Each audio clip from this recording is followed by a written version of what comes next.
আমি Abhishek Basak, general manager incharge, district invest centre, Uttar Dinajpur. আজকে cyber সিকিউরিটির ওপর ক্যাপাসিটি বিল্ডিং ওয়ার্কশপ চলছে। এটা অ্যাকচুয়ালি এমএসএমই ডিপার্টমেন্ট আর এশিয়া ফাউন্ডেশনের কার্স ইন্টারন্যাশনালের যৌথ উদ্যোগে এই প্রোগ্রামের আয়োজন। এই প্রোগ্রামের মূল উদ্দেশ্য হলো আমাদের জেলার যে এমএসএমই ইউনিটস আছে তাদেরকে সাইবার সিকিউরিটি সম্পর্কে অবগত করা। আপনারা জানেন আমরা এখন সবাই ডিজিটাল গ্যাজেটস ব্যবহার করি, তার মধ্যে আপনার স্মার্টফোন, কম্পিউটার এবং নেটওয়ার্কিংয়ের মাধ্যমে বিভিন্ন ট্রানজ্যাকশানস, তারপর আপনার ইনফরমেশান শেয়ারিং, এই ব্যাপারগুলো করে থাকি।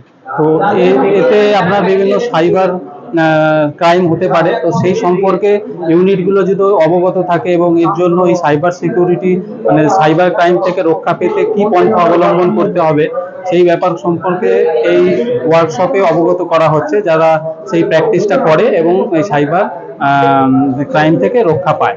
এটাই আজকের প্রোগ্রামের মূল উদ্দেশ্য। এই প্রোগ্রামটা সারাদিন ধরে চলছে।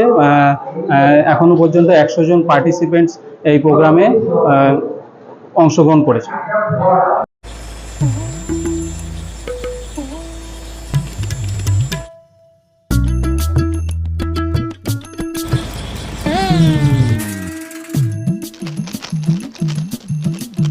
এবারে গরমের হাত থেকে বাঁচতে রিলায়েন্স ডিজিটাল থেকে নিজের জন্য একটি এসি নিয়ে আসুন শুধুমাত্র 1 টাকায়।